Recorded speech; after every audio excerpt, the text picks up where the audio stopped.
Història de Xixona al balcó fester. Ens posem en posició. Avui és dissabte 22 d'agost, dia de l'entrada, i són les 6 menys 5 de la vesprada.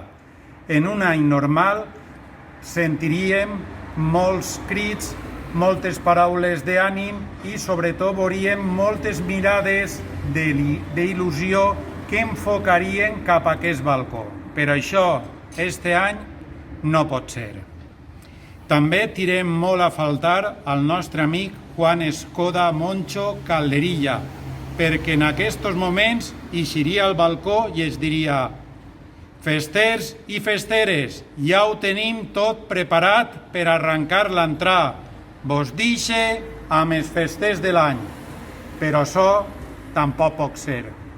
Hem pensat que la millor forma de rendir un xicotet homenatge a este bon fester, Juan Escoda Moncho Calderilla, que ens ha deixat actes tan importants com l'himne de festes, l'acte de la interpretació de l'himne de festes, els festers de l'any i, per suposat, l'arrencada de l'entrada, era dedicant-li una peça musical.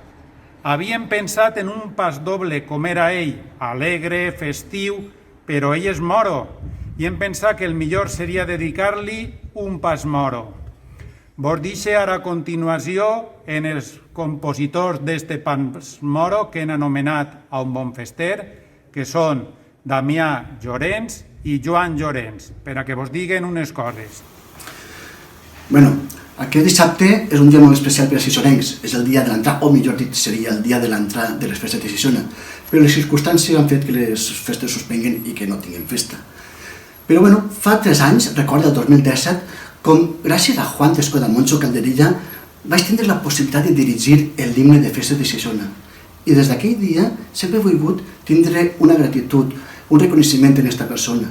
Vaig pensar en fer-li un pas doble i bé, això estava en ment, estava bullint-se, però al final les circumstàncies de la vida van fer que això s'oblidara, es guardara en un caixó i que no veiguera mai la llum. L'única persona que ho sabia, o una de les poques persones, era Bernardo, que una volta parlant amb ell em va preguntar que com anava aquest projecte. I li vaig dir que no, que això s'havia oblidat per complet, però ell va ser el que em va animar perquè tornara a començar aquest projecte. I em vaig posar a ell, gràcies també en part al meu fill Joan, que entre els dos van aconseguir acabar aquest pas mort.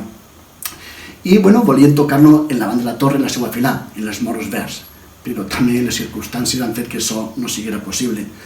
No obstant, hem decidit que Juan Escoda Moncho tinga el seu reconeixement a les xarxes socials i tinga el seu xicotet homenatge.